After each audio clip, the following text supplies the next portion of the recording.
Guys, once again welcome back to Nerampokku a truly cinema show. കംബാക്കുകളൊക്കെ ഇങ്ങനെ വീക്ഷിക്കുന്ന സമയത്ത് നമുക്ക് കാണാൻ കഴിയുന്നത് ബാഴ്സലോണ എന്ന് പറഞ്ഞ ക്ലബ്ബ് വീണ്ടും തിരിച്ചു വരികയാണോ. ആകെ ആ 14 വർഷത്തിൽ ബാഴ്സയ്ക്ക് ലഭിച്ചത് ഒരു ലാലിഗ ട്രോഫി മാത്രമാണ്. ക്രൈഫ് വന്നിട്ട് ക്രൈഫ് ബാഴ്സയിൽ ഇംപ്ലിമെന്റ് ചെയ്യണത് ഒരു പുതിയ ടൈപ്പ് ഓഫ് വൺ ടച്ച് ഫുട്ബോളാണ്. ഞാൻ പ്രസിഡന്റായി ജയിച്ചിട്ട് ലൂയിസ് ഫിഗോനെ ബെർണബ്യൂവിൽ എനിക്ക് എത്തിക്കാൻ പറ്റിയിട്ടില്ല എന്നുണ്ടെങ്കിൽ.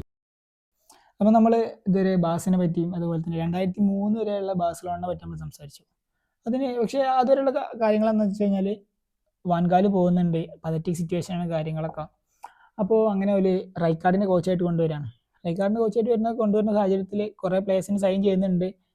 2003 മുതൽ 2008 വരെയാണ് തോന്നുന്നത് ആ ഒരു കാലഘട്ടം. അപ്പോൾ ആ ടൈമിൽ റൊണാൾഡീഞ്ഞോ, എറ്റു, ഡെക്കോ അതുപോലുള്ള പ്ലേയേഴ്സൊക്കെ ബാസിക്ക് വരുന്നുണ്ട്. എനിക്ക് തോന്നുന്നു ബാസിൻ്റെ പിന്നീട് ലെജൻസ് ആയിട്ട് അറിയപ്പെടുന്ന കുറേ താരങ്ങളാണ് ഇവരൊക്കെ. അതുപോലെ തന്നെ അതിനുശേഷം പക്ഷേ ഈ റൈക്കാർഡ് 5 കപ്പ് എന്തോ നേടിക്കൊടുക്കുന്നുണ്ട്. അതിൽ ഒരു UCL വരുന്നുണ്ട്. ആ UCL വളരെ പ്രമുഖ, കാരണം കുറേ കാലത്തിന് ശേഷം ബാസ ഒരു യൂറോപ്യൻ ലീഗ് അടിക്കുന്ന ഒരു സാഹചര്യം ഉണ്ടാവുകയാണ്. അതുപോലെ തന്നെ പക്ഷെ എനിക്ക് അതിനെക്കാട്ടി കൂടുതൽ പറയാൻ തോന്നുന്നത് അതിനുശേഷം, അതായത് 2008 ശേഷമുള്ള കാര്യങ്ങളാണ്. കാരണം അപ്പോഴാണ് ബാസ, ഇപ്പോൾ നമ്മളൊക്കെ കണ്ട ബാസ അല്ലെങ്കിൽ നമ്മളൊക്കെ ഇഷ്ടപ്പെടുന്ന ബാസയെ പറ്റി സംസാരിക്കുക എന്നുള്ളതാണ് അതിലേറ്റവും ഇമ്പോർട്ടൻ്റ് ആയിട്ടുള്ള കാര്യം. കാരണം നമ്മൾ കണ്ട പല കോച്ചുമാരും പല പ്ലെയേഴ്സ് അല്ലെങ്കിൽ ബാഴ്സലോണയോട് ഇപ്പോൾ ഒരു ഇഷ്ടം തോന്നാനുള്ള, അല്ലെങ്കിൽ നമ്മളൊക്കെ ബാസിൻ്റെ ഫാൻ ആവാൻ തന്നെ കാരണം അതിന് ശേഷമുള്ള ബാഴ്സലോണയുടെ ആ ഒരു മേക്ക് ഓവറാണ്. എങ്ങനെയാണ് ആ ഒരു സംഭവം നടക്കേണ്ടത്? 2008 എന്ന് പറയുമ്പോൾ ആ സമയത്താണ് ആ സീസണിന്റെ സ്റ്റാർട്ടിങ്ങിൽ റൈക്കാർഡിനെ ഒഴിവാക്കുന്നുണ്ട് ടീമിൽ നിന്ന്. അതായത് ആ സീസണിന്റെ സ്റ്റാർട്ടിങ്ങിൽ നല്ലൊരു പ്രകടനം റൈക്കാർഡിന് കാഴ്ചവെക്കാൻ പറ്റാത്തതുകൊണ്ട് ഒഴിവാക്കാണ്. അപ്പോൾ പുതിയൊരു കോച്ച് ആയിരുന്നുള്ളത് ചോദിച്ചിട്ടാണ്. അങ്ങനെ ആ പൊസിഷനിലോട്ട് നോക്കണ സമയത്ത് കുറേ ഓപ്ഷൻസ് ഉണ്ട് ബാഴ്സയ്ക്ക്, മാനേജ്മെന്റിന്. ക്രൈഫ് ഉണ്ട്, അതേപോലെ ജോസെ മൗറിഞ്ഞോ ഉണ്ട്. ഇവരൊക്കെ പ്രമുഖരായിട്ടുള്ള കുറേ ഓപ്ഷൻസ് ഉണ്ട്. അതുപോലെ തന്നെ വേറൊരു ചെറിയൊരു ഒപ്പീനിയൻ വന്നത് എന്താ വെച്ചാൽ ബാഴ്സയുടെ വി ടീമിന്റെ മാനേജറായിട്ടുള്ള പെപ് ഗാർഡിയോളയാണ്. പെപ് ഗാർഡിയോള വി ടീമിന്റെ മാനേജറായിട്ട് വരുന്നത് 2007 2007 മുന്നേ ഇദ്ദേഹം ബാഴ്സയ്ക്ക് വേണ്ടി കളിച്ചിട്ടുള്ള ആളാണ്, നമുക്കറിയാം, ബാഴ്സ ലെജൻഡാണ്. അപ്പോൾ 2001 ഒരു 2001 സീസണിന്റെ സ്റ്റാർട്ടിങ്ങിന്റെ സമയത്ത് ഇദ്ദേഹത്തിന് ലെഗ് ഇഞ്ചറി പറ്റിയിട്ട് ടീമിൽ നിന്ന് ഇറങ്ങുന്നുണ്ട്. ആ 2001 ടീം റിസൈൻ ചെയ്തിട്ട് പിന്നെ കുറച്ച് കാലത്തിന് ശേഷം ഇറ്റാലിയൻ ലീഗിൽ കളിച്ചിട്ട് അവിടെ നിന്ന് റിസൈൻ ചെയ്യാം. അങ്ങനെ ഒരു വർഷം മാത്രം ഒരു പ്രൊഫഷണൽ ടീമിനെ കോച്ച് ചെയ്ത എക്സ്പീരിയൻസ്, അതായത് ബാഴ്സ ബി ടീമിനെ കോച്ച് ചെയ്ത എക്സ്പീരിയൻസ് ഉള്ള ആളെ എ ടീമിലോട്ട് എടുക്കണം. അത് എടുക്കാനുള്ള കാരണം എന്താണെന്ന് വെച്ചാൽ പെപ്പ് പറയുന്നുണ്ട്, അതായത് ഈ മാനേജ്മെന്റ് ആയിട്ട് സംസാരിക്കുമല്ലോ, അപ്പോൾ ആ സമയത്ത് പെപ്പ് പറയുന്നുണ്ട് ഇന്നെ ബാഴ്സ മെയിൻ ടീമിന്റെ മാനേജർ ആക്കിയാൽ ഞാൻ ടീമിന് വേണ്ടി എല്ലാം നേടിക്കൊടുക്കും എന്ന് പറഞ്ഞു. ആ ഒരു കോൺഫിഡൻസോടെയുള്ള സംസാരം പ്രസിഡന്റിനെ ഇംപ്രസ് ചെയ്തിട്ട് അങ്ങനെയാണ് പ്രസിഡന്റ് ബി ടീമിന്ന് എ ടീമിലോട്ട് പെപ്പിനെ കൊണ്ടുവരുന്നത്. അപ്പോൾ പെപ്പ് വന്നത് എന്ന് പറഞ്ഞാൽ ബാഴ്സയുടെ എന്താ പറയാ, പിന്നീട് ഒരു പുതിയ ചരിത്രത്തിന് തന്നെ വഴിതെളിയിച്ച ഒരു സംഭവം തന്നെയായിരുന്നു. അപ്പോൾ പെപ്പ് വന്നൊരു സ്റ്റാറ്റ്സ് നോക്കുകയാണെന്നുണ്ടെങ്കിൽ 2008 വന്നു. അങ്ങനെ 4 വർഷം കൊണ്ട് 14 മേജർ ട്രോഫീസ് മാത്രം പെപ്പ് അടിക്കുന്നുണ്ട്. അതിൽ ഒറ്റ സിംഗിൾ കലണ്ടർ ഇയറിൽ 6 ട്രോഫീസ് അടിക്കുന്നുണ്ട്. 6 എന്ന് പറഞ്ഞാൽ അതായത് ബാഴ്സ ഫാൻസ് എന്നും പറഞ്ഞു നടക്കാൻ പറ്റുന്ന ഡബിൾ ട്രിപ്പിൾ എന്ന സംഭവം ഉണ്ടല്ലോ, അങ്ങനെ അത് നേടിക്കൊടുക്കുന്നു. അതുപോലെ തന്നെ അതിനുശേഷം മെസ്സിയുടെ റെക്കോർഡ് ഒറ്റ കലണ്ടർ ഇയറിൽ 91 ഗോൾസ് അടിച്ചിട്ട് അങ്ങനെ പിന്നെന്താ റെക്കോർഡുകളുടെ ഒരു പെരുമായ തീർക്കാണ് പെപ്പ് വന്നതോടുകൂടി. പിന്നെ ബാഴ്സയുടെ ഒരു പുതിയ ഏറെ സ്റ്റാർട്ടാണ് ബാഴ്സക്ക്.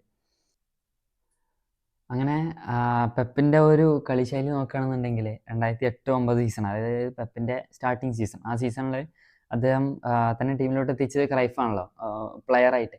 അതുപോലെ തന്നെ ആ ക്രൈഫിന്റെ ഒരു ശൈലി എടുത്തിട്ട് അതിലോട്ട് കുറച്ചുകൂടി ഇമ്പ്രൂവ്മെന്റ്സ് എത്തിയിട്ടാണ് പെപ്പ് ടീമിനെ കളിപ്പിക്കുന്നത്.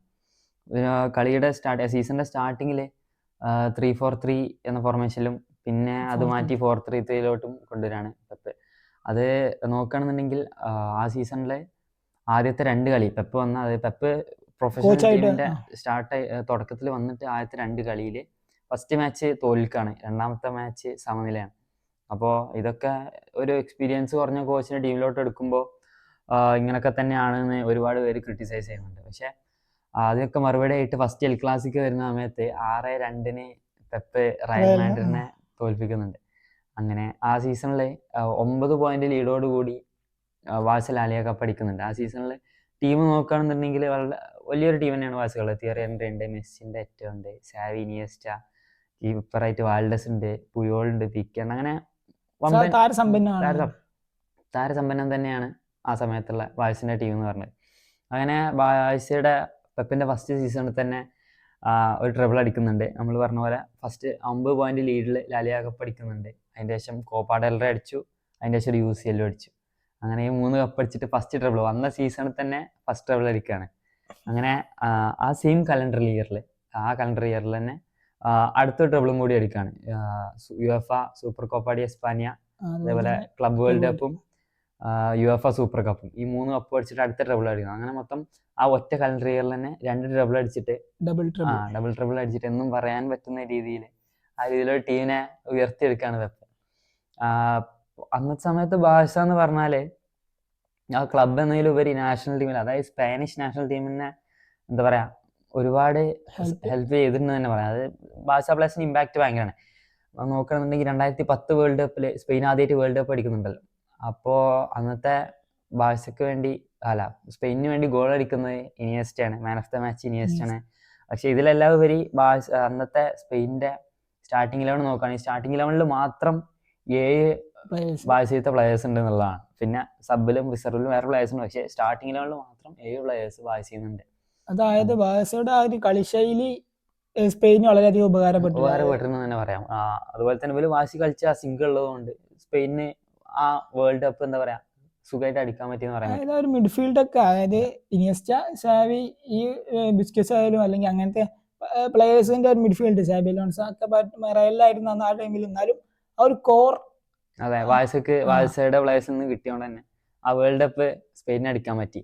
അതുപോലെ തന്നെയാണ് ഇതിന്റെ മുന്നേ 2008 യൂറോസിലും അതുപോലെ 2012 യൂറോ കപ്പിലൊക്കെ വാഴ്സ പ്ലേയേഴ്സിന്റെ ഇമ്പാക്ട് നല്ലോണം സ്പെയിൻ നാഷണൽ ടീമിന് കിട്ടിയിരുന്നു പറയാം. അങ്ങനെ പെപ്പ് വന്ന 3 വർഷം കൊണ്ട് 2008 വന്ന് 2018, 2011 വരെയുള്ള സ്റ്റാറ്റ്സ് നോക്കുകയാണെന്നുണ്ടെങ്കിൽ ഏകദേശം 13 മേജർ ട്രോഫീസ് അടിക്കുന്നുണ്ട്. 3 വർഷം കൊണ്ട് 13 ട്രോഫീസ് ചില്ലറക്കാരില്ല. കാരണം മെയിൻ ടീമിലോട്ട് വന്ന്, അതായത് അധികം കോച്ചിങ് എക്സ്പീരിയൻസ് ഒന്നും ഇല്ലാത്ത ഒരാൾ മെയിൻ ടീമിലോട്ട് വന്നിട്ട് 3 വർഷം കൊണ്ട് 13 ട്രോഫീസ് അടിച്ചു കൂട്ടാണ്. അതും ലിമിറ്റഡ് ഗെയിംസ്. അതെ, 183 ഗെയിംസ് ആണ് ആ 3 വർഷം കൊണ്ട് കളിച്ചത്. അതിൽ 13 ട്രോഫീസ് അടിച്ചു കൂട്ടുന്നുണ്ട്. അങ്ങനെ എന്താ പറയാ, ആ ടീം എന്ന് പറഞ്ഞത് ഡോമിനേറ്റ് ചെയ്യാണ് ഓവറോൾ വേൾഡ് വൈഡ്. ആ ക്ലബ് ഡോമിനേറ്റ് ചെയ്ത് നിൽക്കുന്ന ഒരു സാഹചര്യം. അങ്ങനെ ഡോമിനേഷൻ എന്ന് പറഞ്ഞാൽ വേറെ ലെവൽ ഡോമിനേഷൻ ആണ് ആ സീസണിൽ ബാഴ്സയ്ക്ക് ഉണ്ടായത്. 2010 ബാലൻഡിയോറിന്റെ നോമിനീസ് ലിസ്റ്റ് നോക്കുന്ന സമയത്ത് ടോപ്പ് 3 വന്നതും ബാഴ്സയിലത്തെ പ്ലേയേഴ്സ് ആണ്. മെസ്സി വന്നു, സാവി വന്നു, ഇനിയസ്റ്റ വന്നു. അങ്ങനെ 3 പ്ലേയേഴ്സ് ആ ലിസ്റ്റിൽ വന്നു. ഒരു ഫോട്ടോ കാണാൻ പറ്റും ആ സെറമണിയിൽ അവളിങ്ങനെ നിൽക്കണം.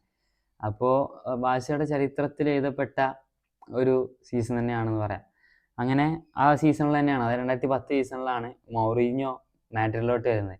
മൗറീഞ്ഞോ മാഡ്രിഡിലോട്ട് വരുന്നതിൻ്റെ കാര്യം നോക്കുകയാണെന്നുണ്ടെങ്കിൽ നമ്മൾ പറഞ്ഞു 2008 പെപ്പിന് കൊണ്ടിരുന്ന സമയത്ത് നമുക്ക് ഒരു ഓപ്ഷനായിട്ട് മൗറീഞ്ഞോ ഉണ്ടായിരുന്നു. പക്ഷേ പെപ്പിനെ എത്തിക്കുമ്പോൾ മൗറീഞ്ഞോ അവിടുന്ന് ആ സമയത്ത് മിലാനിലോട്ട് പോകുന്നുണ്ട്.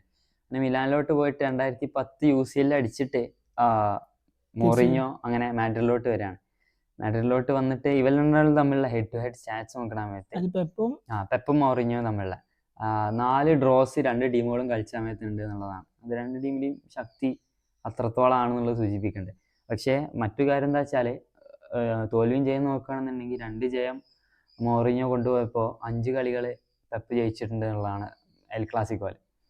അങ്ങനെ പക്ഷേ ഈ സമയത്തുള്ള നോക്കുകയാണെന്നുണ്ടെങ്കിൽ 2 ടീമും അവരുടെ പീക്ക് ടൈമിലാണ്, പീക്കിൽ നിൽക്കുന്ന സമയത്ത്. അതേപോലെ തന്നെ 2 ടീമിലെയും ഗോഡ്സ്, മെസ്സി, റൊണാൾഡോ, ഇവർ 2 പേരും എന്താ പറയാ ഏകദേശം ആ പ്രൈമിന്റെ ഒരു സമയത്ത് തന്നെയാണെന്ന് പറയാൻ പറ്റും.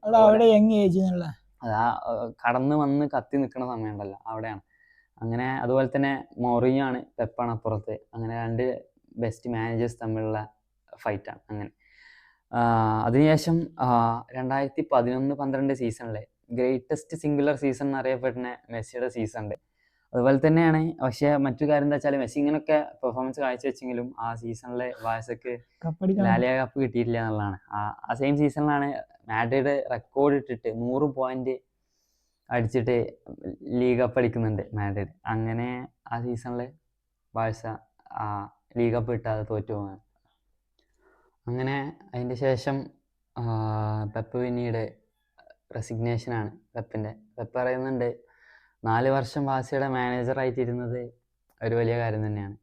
പക്ഷേ ഞാനിപ്പോൾ ഡ്രെയിൻഡ് ഔട്ടാണ്, എനിക്കൊന്ന് എന്താ പറയുക റീചാർജ് ആവണം, ഫില്ലപ്പ് ആവണമെന്ന് പെപ്പ് പറയുന്നുണ്ട്. അങ്ങനെ അതുകൊണ്ട് തന്നെ എനിക്കിപ്പോൾ നേടിത്തരാൻ പറ്റാത്ത പല കാര്യങ്ങളും നിങ്ങളുടെ പുതിയ കോച്ച് നിങ്ങൾക്ക് നേടിത്തരാൻ പറ്റുമെന്ന് പറഞ്ഞിട്ട് പെപ്പ് ടീം വിട്ട് ഇറങ്ങാണ്. അപ്പോൾ അങ്ങനെ പെപ്പ് പോയി. പക്ഷെ അതിന് ശേഷം ബാഴ്സക്ക് എനിക്ക് തോന്നുന്നു ആ രൂപത്തിലുള്ളൊരു കോച്ചിനെ പിന്നെ കിട്ടിയിട്ടില്ല.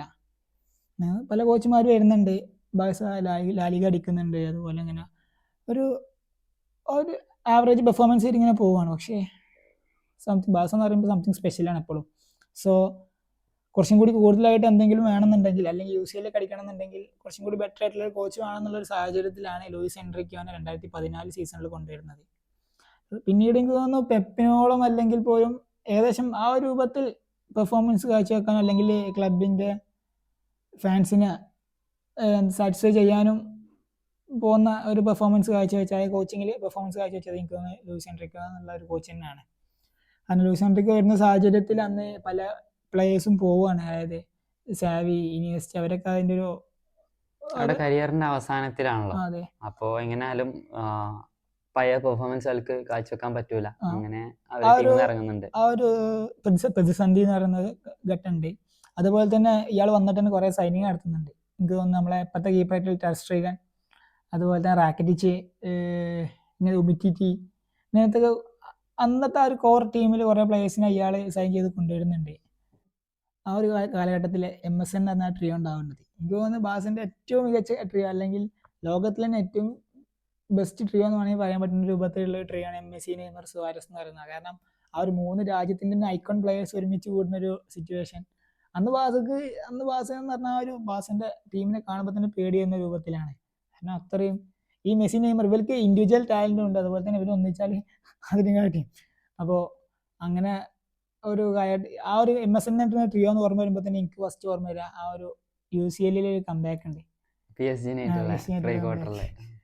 കാരണം 4 ഗോളുകൾക്ക് തോൽക്കുകയാണ് ഫസ്റ്റ് ബാസ് വെച്ചാണ്ട്. അതിൽ തന്നെ ഡിമേരിയ ഡബിൾ അടിക്കുകയാണ് PSG വേണ്ടി, ഡാക്സിലർ ഒരു ഗോൾ നേടുന്നുണ്ട്, കവാനി ഒരു ഗോൾ നേടുന്നുണ്ട്. അങ്ങനെ 4-0 ബാസ തോൽക്കുകയാണ്. സോ ഡെഫിനറ്റ്ലി ഉറപ്പാണ്. ഞാനത് അന്ന് പത്രത്തിൽ കണ്ട എനിക്ക് ഓർമ്മയുണ്ട്. കാരണം ഈ ബാസ തിരിച്ചു വരില്ല, കാരണം ആർക്കായാലും, കാരണം PSG നല്ലൊരു ടീമാണ്, തിരിച്ചുവരവില്ല, ഉറപ്പിച്ച സാഹചര്യത്തിലാണ്. അത് പലരും സെക്കൻഡ് ലെഗ് കണ്ടിട്ടുണ്ടാവില്ല, കാരണം തിരിച്ചു വരാന്നുള്ള ഇമ്പോസിബിൾ ആണെന്നുള്ള രൂപത്തിലാണ്. കാരണം ഒരു മിറാക്കിൾ നടക്കണം. ഈവൻ മെസ്സി, നെയ്മറൊക്കെ ഉണ്ടെങ്കിൽ പോലും പോയിട്ട് 5 ഗോൾ അടിക്കാന്ന് പറഞ്ഞാൽ ചില്ലറ കാര്യമല്ലല്ലോ. അപ്പൊ അങ്ങനെ എന്തായാലും അന്ന് ആ ഒരു സെക്കൻഡ് ലെഗ് സ്റ്റാർട്ട് ആവുന്നുണ്ട്. അന്ന് എനിക്ക് തോന്നുന്നു ഫസ്റ്റ് ഗോൾ സുവാരസ് അടിക്കാണ്, സെക്കൻഡ് ഗോള് ഒരു 1 ഗോൾ വരുന്നുണ്ട്, പിന്നെ മെസ്സി ഗോൾ അടിക്കുന്നുണ്ട്, നെയ്മറൊക്കെ ഗോൾ അടിക്കുന്നുണ്ടെങ്കിൽ പോലും കവാനി ഒരു ഗോൾ തിരിച്ചടിക്കാണ്. അപ്പൊ വീണ്ടും ഒരു പ്രതിസന്ധി ഘട്ടം വരുന്നുണ്ട്. അങ്ങനെ എനിക്ക് തോന്നുന്നു ലാസ്റ്റ് കളിയുടെ ഏറ്റവും ലാസ്റ്റ് ഘട്ടത്തിലാണ് തിരിച്ചൊരു ഗോൾ അടിച്ചിട്ട് അന്ന് ബാസ് ജയിക്കുന്നത്. 6-5 അഗ്രിഗേറ്റിലാണ് അന്ന് ബാസ് ജയിക്കുന്നത്. ശരിക്കും അത് ബാസ ഫാൻസ് ഒരു ഫാൻ സംബന്ധിച്ചിടത്തോളം, അല്ലെങ്കിൽ ഈ കാലഘട്ടത്തിലുള്ള ഒരു ഫാൻ സംബന്ധിച്ചിടത്തോളം ഒരിക്കലും മറക്കാത്തൊരു കളി എന്ന് പറഞ്ഞാൽ, അല്ലെങ്കിൽ ബാസിന്റെ കംബാക്കുകൾ ചോദിച്ചാൽ പറയാൻ പറ്റുന്ന കളി പറഞ്ഞാൽ ആ ഒരു കളി തന്നെയായിരിക്കും. കാരണം ലാസ്റ്റ് നെയ്മറിന്റെ ഒരു ഗോള്, ഫ്രീ ഗോൾ വരുന്നുണ്ട്, അതുപോലെ തന്നെ നെയ്മർ ഒരു ത്രൂ ബോൾ കൊടുക്കുന്നുള്ളൊരു ഓർമ്മ എനിക്കുണ്ട്. ആ ഒരു ഹൈ ബോൾ ബോക്സിൽ വരുന്നത് ഗോളാണ്, പിന്നെ ഒന്നും ഓർമ്മയില്ല, പിന്നെ ചാടിക്കളിയും കാര്യങ്ങളും. അങ്ങനെ ആ ഒരു സീസൺ. പക്ഷേ അതിൽ പിന്നത്തെ മാച്ച് ക്വാർട്ടർ ഫൈനലിൽ തോൽക്കാണ് യുവന്റസിനോട് 3-0. പക്ഷെ എന്നാലും ആ ഒരു കംബാക്ക് എന്ന് പറഞ്ഞാൽ ആ ഒരു ലൂയിസ് എൻറിക്കോനെ എപ്പോഴും ഓർമ്മ വരുന്ന ഒരു സാധനമാണ്. പെപ്പിന് ശേഷം നല്ല രൂപത്തിൽ ഒരു കോച്ചായിരുന്നു ആര്, അത് ഈ ലാലിഗ നേടിക്കൊടുത്ത്, UCL നേടിക്കൊടുത്ത് അയാൾ പോവാണ്. അങ്ങനെ ഒരുപാട് കപ്പ് നേടിക്കൊടുത്ത് എൻട്രിക്ക് ഇറങ്ങുമ്പോൾ എൻട്രിക്ക് ഇറങ്ങാനുള്ള ഒരു കാരണം എന്താണെന്ന് ചോദിച്ചാൽ എൻട്രിക്ക് പറയുന്നുണ്ട്, ഇതിന് മുന്നേ വന്ന ഒരു അല്ലെങ്കിൽ മികച്ച മാനേജേഴ്സ് ആയിരുന്നു ക്രൈഫും പെപ്പും. അങ്ങനെ ഒരുപാട് പ്ലേയേഴ്സ് ഉണ്ടല്ലോ, ഒരുപാട് മാനേജേഴ്സ് ഉണ്ട്, റൈക്കാർഡ് ഉണ്ട്, അങ്ങനെ കുറെ ആൾക്കാരുണ്ട്. അപ്പോൾ കൂടുതലും പെപ്പിന് ശേഷം വന്ന മാനേജേഴ്സിനോട് പെപ്പായിട്ടുള്ള കമ്പാരിസൺ ഭയങ്കര കൂടുതലാണ്. കാരണം എന്താ വെച്ചാൽ പെപ്പ് പറഞ്ഞിട്ട് തന്നെയാണ് പോകുന്നത്, എനിക്ക് നേടിത്തരാൻ പറ്റാത്ത പലതും നിങ്ങൾ പുതിയ കോച്ച് നേടിത്തരുന്നു. പക്ഷെ അങ്ങനെയൊന്നും ആർക്കും കഴിഞ്ഞിട്ടില്ല എന്നുള്ളത് പറയാം. കാരണം എന്താ വെച്ചാൽ പെപ്പന്ന് 4 വർഷം കൊണ്ട് 14 ട്രോഫീസ് നേടിയപ്പോൾ അത്രയൊന്നും അതിന്റെ അടുത്തൊന്നും ആരും നേടിക്കൊടുത്തില്ല. അങ്ങനെയാണ്. അപ്പോൾ എൻട്രിക്ക് പറയുന്നുണ്ട് ആ ഒരു പഴയ കോച്ചുമായിട്ടുള്ള കമ്പാരിസൺ വരുമ്പോൾ പിടിച്ചു നിൽക്കാൻ കഴിയൂല എന്നുള്ളത്. അപ്പോൾ ആ ഒരു പ്രഷർ ഉള്ളതുകൊണ്ട് തന്നെയാണ് അങ്ങനെ അവസാനം എൻട്രിക്ക് ടീമിൽ നിന്ന് ഇറങ്ങുന്നുണ്ട്. അതിനുശേഷം വാൽവർദെ എന്ന കോച്ച് വരുന്നുണ്ട്. അയാളും എന്തൊക്കെയൊക്കെ ചെറുതായിട്ട് വാസിക്ക് വേണ്ടി നേടിക്കൊടുക്കുന്നുണ്ട്. അത് UCL അല്ല, നമ്മൾ ലാലിഗ കളിക്കുന്നുണ്ട്, അങ്ങനെ കുറച്ച് കാര്യങ്ങളൊക്കെ ചെയ്യുന്നുണ്ടെങ്കിൽ പോലും പിന്നീട് അങ്ങോട്ട് UCL ബാഴ്സക്ക് ഒന്നും നേടാൻ കഴിഞ്ഞിട്ടില്ല ഇതുവരെയായിട്ട്. ആ സീസണിൽ ഇയാൾ വാൽവർദ്ധൻ്റെ സീസണിൽ ഒരു കളിയുണ്ട് ലിവർപൂളിനെതിരെ 3 ഗോൾ, ഫസ്റ്റ് കളിക്ക് 3 ഗോളിന് ജയിക്കുന്നുണ്ട്. അലിസന്റെ പോസ്റ്റിലേക്ക് മെസ്സിയുടെ ഒരു ഫ്രീ കിക്ക് കണ്ടിട്ടുണ്ട്, വളഞ്ഞിറങ്ങുന്ന ഫ്രീ കിക്ക്. അതിനുശേഷം 4-0 വന്ന് തോൽക്കാണ്. അതിനുശേഷം പിന്നെ ബാഴ്സ നിലം തൊട്ടിട്ടില്ല എന്നുള്ളതാണ് സത്യം. പിന്നീട് PSG തോൽക്കുന്നുണ്ട്, അതുപോലെ തന്നെ യുവന്റസിനോട് തോൽക്കുന്നുണ്ട്. അതിലൊക്കെ അപ്പുറത്ത് കയറി 8-2 ഒരു തോൽവിയുണ്ട്. അന്ന് മുതലേ ബയേൺ എന്ന് പറഞ്ഞ ശാപം ബാഴ്സയോടൊപ്പം ഉണ്ട് എന്നുള്ളതാണ്. അതിനുശേഷമാണ് ബയേണൊപ്പം കൂടുന്നത്. 8-2 അന്ന് ബാഴ്സലോണ തോൽക്കുകയാണ്. പിന്നീട് അങ്ങോട്ട് ഇന്നേ വരെ ബാഴ്സയ്ക്ക് ആ ഒരു പഴയ ഒരു പ്രതാപത്തിലോട്ട് തിരിച്ചെത്തുക എന്നുള്ളത് ഒരു വലിയൊരു ചോദ്യചിഹ്നമായിരുന്നു. അതിനുശേഷം വേറെ സംഭവം നടക്കുന്നുണ്ട്. നെയ്മറൊക്കെ ബാഴ്സയിൽ നിന്ന് പോകുന്നുണ്ട്, കുറച്ച് മുമ്പേ പോകുന്നുണ്ട്. അത് മാത്രമല്ല പിന്നീട് 2020 ഒരു വലിയ പടിയിറക്കം എന്ന് പറയാൻ പറ്റണം അതിന്റെ ശേഷം. അല്ലെങ്കിൽ നമ്മളൊക്കെ ഒരു എന്താ സംഭവിക്കുന്നത് അറിയാതെ നിന്ന് പോയ സാഹചര്യം നടക്കുന്നത് ആ ഒരു സീസണിലാണ്. കാരണം കോപ്പ അമേരിക്ക തന്റെ കരിയറിൽ ആദ്യമായിട്ട് ഒരു നാഷണൽ ട്രോഫി ഇല്ല എന്ന് പറഞ്ഞിട്ട് ഒരു ട്രോഫി അടിച്ച് വരുമ്പോ അപ്പൊ അത് സെലിബ്രേറ്റ് ചെയ്യാൻ ഇവിടെ ആളുണ്ടാവുന്നതാണ് നമ്മൾ പ്രതീക്ഷിക്കുന്നത്. അപ്പൊ അങ്ങനെ മെസ്സി അന്ന് കപ്പേറ്റ് വരുന്ന സാഹചര്യത്തിൽ ഡെഫിനറ്റ്ലി നമ്മൾ വിചാരിച്ച് കോൺട്രാക്ട് റിന്യൂ ചെയ്യുന്നുള്ളതാണ്. പക്ഷെ കോൺട്രാക്ട് റിന്യൂ ചെയ്യാൻ കഴിയുന്നില്ല. പല ഫയർ പ്ലേ ഇഷ്യൂസും, അതുപോലെ തന്നെ ബാഴ്സന്റെ അന്നത്തെ ഒരു പത്തറ്റിക് സിറ്റുവേഷൻ, കാരണം ഫണ്ടില്ല. കൊറോണയുടെ ആ സാഹചര്യത്തിലൊക്കെ കുറേ ബാഴ്സക്ക് ലോസ് ആയിരുന്നു. അപ്പോൾ ആ സാഹചര്യങ്ങൾക്ക് കാരണം കോൺട്രാക്ട് റിന്യൂ ചെയ്യാൻ പറ്റില്ല എന്ന് പറയുന്നുണ്ട്. അത് മാത്രമല്ല അന്ന് ബത്തോമിയോ ആയിരുന്നു ബാഴ്സന്റെ പ്രസിഡന്റ് ആയിട്ടുള്ളത്. അപ്പോൾ അയാൾ കുറേ കടം വരുത്തിയിട്ടുണ്ട്, കുറേ വെറുതെ അനാവശ്യമായിട്ട് കുറേ സൈനിങ് നടത്തി. അപ്പോൾ ഇതെല്ലാം കൂടി ബാഴ്സക്ക് ഒരു വിനയായിട്ട് വന്നൊരു സാഹചര്യമായിരുന്നു ആ ഒരു കാലഘട്ടത്തിൽ. അത് മാത്രമല്ല അന്ന് പഴയ നമ്മുടെ കോച്ചായിട്ടുള്ള മാനേജറായിട്ടുള്ള ലപ്പോട്ട അന്ന് പ്രസിഡന്റ് ആവുന്നുണ്ടായല്ലോ. ഇനി തിരിച്ച് അയാൾ പ്രസിഡന്റ് ആകാൻ വരുന്ന സാഹചര്യത്തിൽ അയാൾ പറയുന്നുണ്ട്, എന്ത് ഞാൻ പ്രസിഡന്റ് ആയാൽ ഡെഫിനറ്റ്ലി മെസ്സിനെ കോൺട്രാക്ട് റിന്യൂ അല്ലെങ്കിൽ മെസ്സി സൈൻ ചെയ്യുന്നു പറയുന്നുണ്ട്. പക്ഷെ അയാൾ വാക്ക് പാലിച്ചിട്ടില്ല എന്നുള്ളതാണ് സത്യം. അയാൾ വന്നു, പക്ഷെ കോൺട്രാക്ട് റിന്യൂ ചെയ്യാൻ പറ്റുന്നില്ല. അതിനുശേഷം റൊണാൾഡോ ഗോമ വരുന്നുണ്ട് കോച്ചായിട്ട്. അങ്ങനെ ഒരുപാട് പേര് അതിന് ശേഷം കോച്ചായിട്ട് വന്നെങ്കിലും പിന്നീട് നമ്മൾ പറഞ്ഞല്ലോ എൻട്രിക്ക് അല്ലെങ്കിൽ പെപ്പ് അല്ലെങ്കിൽ ക്രൈഫ് പോലെ അല്ലെങ്കിൽ അവിടെ അടുത്തെങ്കിലും എത്താൻ പലർക്കും സാധിച്ചിട്ടില്ല എന്നുള്ളതാണ്. മാത്രമല്ല ഒരു സൈനിങ് അതിനിടയ്ക്ക് ഒരു വേദനാജനകമായ ഒരു സംഭവം ഉണ്ടായിട്ടുണ്ട്. എന്താ വെച്ചാൽ സെർജിയോ അഗ്യൂറോ ബാഴ്സലോണയ്ക്ക് വരുന്നുണ്ട്, പക്ഷെ 1-2 കളികൾ മാത്രം, കുറച്ച് കളികൾ മാത്രം കളിച്ചിട്ട് മെസ്സിയുടെ കൂടെ കളിക്കാൻ പറ്റുന്നൊക്കെ വിചാരിച്ചിട്ടാണ് അന്ന് നാഷണൽ ടീമിലെ ഒരു സംഭവം ഇവിടെ കൂടി ഇംപ്ലിമെന്റ് ചെയ്യാൻ പറ്റുന്ന ഒരുപാട് ഫാൻസ് വിചാരിച്ചൊരു സംഭവമായിരുന്നു. ബാഴ്സയ്ക്ക് വരുന്നുണ്ട്, പക്ഷെ ഒന്നും അധികം കളിക്കാൻ പറ്റാതെ, അതായത് മെസ്സി ടീമിൽ നിന്ന് പോയി. അതുപോലെ തന്നെ പ്രോബ്ലം എന്തോ ഉണ്ടായിട്ട് മൂപ്പർക്കും കളിക്കാൻ പറ്റാതെ ആവുന്നൊരു സാഹചര്യം ഉണ്ടാവുന്നുണ്ട്. പിന്നീട് വീണ്ടും ബാഴ്സ ഒരു പുതിയൊരു പ്രോസസ്സിങ് നടത്തിക്കൊണ്ടിരിക്കുകയാണ്, ആരെ കോച്ചായിട്ട് കൊണ്ടുവരുന്നുള്ള രൂപത്തിൽ. അപ്പോൾ അങ്ങനെ സാവി എന്ന് പറയുന്ന ഒരു ബാഴ്സന്റെ മുൻ പ്ലെയറെ മാനേജറെ കണ്ട് കൊണ്ടുവരികയാണ്. സാവിനെ കൊണ്ടുവരുമ്പോൾ കുറേ പ്രതീക്ഷകളുണ്ട്. കാരണം സാവിക്ക് ഈ ഒരു കാരണം ബാഴ്സലോണ സംബന്ധിച്ചിടത്തോളം ആ ഒരു ക്ലബിനെ പരിശീലിപ്പിക്കാൻ ആ ഒരു ആംബിയൻസ് അല്ലെങ്കിൽ ആ ഒരു നാച്ചുറിനോട് അത്രയും ആപ്റ്റായിട്ടുള്ള ഒരാൾക്ക് മാത്രമേ കഴിയൂ എന്നുള്ള ഒരു സത്യമാണ്. അപ്പോൾ അങ്ങനെ സാവിനെ കൊണ്ടുവരുന്ന സാഹചര്യത്തിൽ സാവി ഖത്തറിലെ ഒരു ക്ലബിനെ പരിശീലിപ്പിച്ചുകൊണ്ടിരിക്കണം, അല്ലെങ്കിൽ അവിടെ നല്ല രൂപത്തിൽ പെർഫോം ചെയ്യുന്നുണ്ട്. അപ്പോൾ നല്ല രൂപത്തിൽ തന്നെ ഇവിടെ അതുപോലെ തന്നെ പെർഫോം ചെയ്യാൻ കഴിയുന്നുള്ള വിശ്വാസത്തിലാണ് കൊണ്ടുവരുന്നത്. സാവി കുറേ പ്ലേയേഴ്സിനെ പേരൊക്കെ പറഞ്ഞു കൊടുക്കുന്നുണ്ട്, അതായത് ടീമിലേക്ക് ആവശ്യമായിട്ടുള്ള കുറേ പ്ലേയേഴ്സിൻ്റെ പേര് മാനേജ്മെൻറ്റിനോട് പറയുന്നുണ്ട്. പക്ഷേ അവർക്ക് പല ഫിനാൻഷ്യൽ പ്രോബ്ലം കാരണം അത് ചെയ്യാൻ കഴിയുന്നില്ല. അങ്ങനെ ഒരു സാഹചര്യത്തിലാണ് സാവി ലാമാസിയ പ്ലേയേഴ്സുകളെ യൂസ് ചെയ്യുന്നത്, കാരണം വേറെ ആരും യൂസ് ചെയ്യാനില്ല. അങ്ങനെ യാമിൻ യമാൽ എന്ന് പറഞ്ഞ ആ ഒരു ടാലന്റ് ഒക്കെ അങ്ങനെ ലാമാസിയ എന്ന് പറഞ്ഞ അക്കാഡമി യൂസ് ചെയ്യുന്നതിനേക്കാൾ ഉപരി യൂട്ടിലൈസ് ചെയ്യാണ് സാവി ചെയ്തത്. ഒരുപാട് യങ്സ്റ്റേഴ്സിന് ടീമിലോട്ട് ഇടം കൊടുത്തു. അതുപോലെ തന്നെ ഇതിനു മുന്നേ ടീമിൽ ഉണ്ടായിട്ടും പ്ലേ ടൈം അധികം കിട്ടാത്ത ഒരുപാട് പ്ലേയേഴ്സ് ഉണ്ടായിരുന്നു. അവർക്ക് കൂടുതൽ പ്ലേ ടൈം കൊടുത്തുള്ളതൊക്കെ സാവി ചെയ്തത് അത് പിന്നീടും ആ സമയത്തും ബാഴ്സ ഉപകരിച്ചിട്ടുള്ള കാര്യം തന്നെയാണ്. ലെവൻഡോസ്കിനെ കൊണ്ടുവരുന്നുണ്ട് പിന്നീട് എനിക്ക് തോന്നുന്നു. പക്ഷേ സാവിക്ക് ആ ഒരു എൽ ക്ലാസിക്കോ ജയിക്കുന്നുണ്ടെങ്കിൽ പോലും ആ ഒരു പെർഫോമൻസ് ഉടനീളം കാഴ്ചവെക്കാൻ കഴിയുന്നില്ല, കാരണം കുറേ ലിമിറ്റേഷൻസ് ഉണ്ടായിരുന്നു. അങ്ങനെ എന്തായാലും സാവി തന്നെ ഞാൻ പിൻവാങ്ങാന്നുള്ള രൂപത്തിൽ പറയുന്നുണ്ട് ലപ്പോട്ടോട് വേണ്ടി. പക്ഷേ അങ്ങനെ ലപ്പോട്ട അപ്പോൾ പറയുന്നുണ്ട്, എന്ത് അതിൻ്റെ ആവശ്യമില്ല, നമുക്ക് കുറച്ച് കാര്യം കൂടി ട്രൈ ചെയ്ത് നോക്കാം, അല്ലെങ്കിൽ നമുക്ക് കുറച്ചും കൂടി മുന്നോട്ട് പോകാമെന്ന് പറയുമ്പോൾ വീണ്ടും സാവി അതായത് സാവി പറയുന്നുണ്ട് ഈ സീസൺ അവസാനിക്കുന്നതോടുകൂടി ഞാൻ ടീമിൽ നിന്ന് ഇറങ്ങുന്നു പറയുന്നുണ്ട്. പക്ഷെ ആ സീസണിൽ തന്നെ ലപ്പോട്ട പറയുന്നുണ്ട് പോവരുത്, നമുക്ക് ഒന്നുകൂടി ശ്രമിക്കാന്ന് പറഞ്ഞിട്ട് സാവിയെ നിർത്താണ്. പക്ഷെ ഇതേ സമയത്ത് തന്നെ ലപ്പോട്ട ബാക്കിൽ പുതിയ കോച്ചിനുള്ള ആളുകളെ നോക്കുന്നുണ്ട് എന്നുള്ളത് സാവി അറിയുകയും അങ്ങനെ സാവിയോട് എന്താ പറയാ, സാവിയോട് നേരിട്ട് പറയാതെ തന്നെ സാവിയെ സാക്ക് ചെയ്യാണ് മാനേജ്മെന്റ് ചെയ്യുന്നത്. ഇങ്ങനെ പല അനുഭവങ്ങൾ ഭാഷ മാനേജ്മെന്റിന്റെ ഭാഗത്ത് നിന്ന് ഒരുപാട് പ്ലേയേഴ്സിനും മാനേജേഴ്സിനും ഉണ്ടായിട്ടുണ്ട്. പണ്ട് പണ്ട് ഉണ്ടായിട്ടുള്ള പോലെ ഉള്ളതാണ്. അങ്ങനെ സായി പോകുന്നു. സോ അപ്പോൾ ഒരു നല്ല കോച്ച് എന്നുള്ള അപ്പോൾ മനസ്സിലുള്ള കോച്ച് അല്ലെങ്കിൽ അപ്പാടെ മനസ്സിലുള്ള കോച്ച് എന്ന് പറഞ്ഞാൽ പണ്ട് 8-2 ഫാസ് തോറ്റ സമയത്ത് അന്ന് ബയേണിന്റെ കോച്ചായിട്ടുള്ള ഹൻസി ഫ്ലിക്കിനാണ് ഇവർ കണ്ടുവച്ചിട്ടുള്ളത്. അങ്ങനെ ഹൻസി ഫ്ലിക്കിനെ കൊണ്ടുവരുന്നത്. പിന്നെ ഹൻസി ഫ്ലിക്കാണ് ഹാൻസി ഫ്ലിക്ക് എന്ന് പറയുമ്പോൾ നമുക്കറിയാം ബയേണിനെ വളരെ മികച്ച രീതിയിൽ മാനേജ് ചെയ്ത ഒരു കോച്ചാണ്. അതുപോലെ തന്നെ ജർമ്മൻ നാഷണൽ ടീമിനെ മാനേജ് ചെയ്തിട്ടുണ്ട്. അദ്ദേഹത്തിന്റെ കോച്ചിങ് സ്റ്റൈൽ എന്ന് പറഞ്ഞാൽ ഭയങ്കര അഗ്രസീവാണ്, ഭയങ്കര എന്താ പറയുക രൂക്ഷനായിട്ട് പെരുമാറും, ഭയങ്കര ചൂടായിട്ട് എപ്പോഴും പെരുമാറുന്ന ഒരു ക്യാരക്ടറായിരുന്നു അദ്ദേഹത്തിന്റെ. അങ്ങനെയുള്ള അഗ്രസീവ് ആയിട്ടുള്ള ഒരു മാനേജർ ടീമിലോട്ട് എത്തിക്കുമ്പോൾ അത് കൂടുതലും യങ്സ്റ്റേഴ്സ് ആയിട്ടുള്ള ആൾക്കാരാണ്. അവർ എത്രത്തോളം ഇമ്പാക്ട് ചെയ്യും, അത് ടീമിനെ എത്രത്തോളം നല്ല രീതിക്കും മോശമായ രീതിക്കും ഇമ്പാക്ട് ചെയ്യും എന്നുള്ളത് കോച്ചിനെ കൊണ്ടുവന്ന് പ്രഡിക്റ്റബിൾ അല്ലായിരുന്നു. അതെ, അങ്ങനെ ആണ്. പിന്നെ ഹാൻസി ഫ്ലിക്കിനെ ടീമിലോട്ട് എത്തിക്കുന്നു. ആദ്യമായിട്ട് USA ടൂറിന് പോകുന്ന സമയത്ത് അവിടെ വെച്ചിട്ട് സിറ്റിയെ തോൽപ്പിക്കുന്നുണ്ട്. എൽ ക്ലാസിക്കോ വരുന്നുണ്ട്, എൽ ക്ലാസിക്കോ ജയിക്കുന്നുണ്ട്. അങ്ങനെ അതും അന്ന് ആ ടൂറിന് USA ടൂർ ക്യാമ്പയിന് പോകുന്ന സമയത്ത് നോക്കുന്ന സമയത്ത് ടീമിലുള്ള ഫുൾ നമ്മൾ കാണാതെ പോലുള്ള ചെറിയ ചെറിയ പ്ലേയേഴ്സ് ആണ്, ഫുൾ യങ്സ്റ്റേഴ്സ്, നമുക്ക് അറിയില്ല നമ്മൾ അറിയാത്ത പ്ലേയേഴ്സ് ആണ്, ഫുൾ 20 വയസ്സിന് താഴത്തുള്ള അത്രയും യങ്സ്റ്റേഴ്സിനെ വെച്ചിട്ടാണ് അന്ന് ബാഴ്സ പോയിട്ട് സിറ്റിനൊക്കെ തോൽപ്പിച്ച വിടുന്നത്. അന്ന് സിറ്റിയിൽ ഗ്രിലീഷ് അങ്ങനെ കുറച്ച് ആൾക്കാരൊക്കെ അന്നുണ്ട്. പക്ഷെ അങ്ങനെ ജയിച്ച് ടൂർ കഴിഞ്ഞ് തിരിച്ചെത്തി ലാലിഗ വരികയാണ്. ലാലിഗയിൽ വരുമ്പോൾ പിന്നെ പറയേണ്ട ആവശ്യമില്ല. പണ്ടത്തെ പ്രതാപത്തിലോട്ട് എത്തുന്നുണ്ടോ എന്നുള്ള രൂപത്തിലുള്ള, അതായത് ഈ ടീം നല്ല രൂപത്തിൽ കളിക്കുന്നുണ്ട് എന്നുള്ളതാണ്.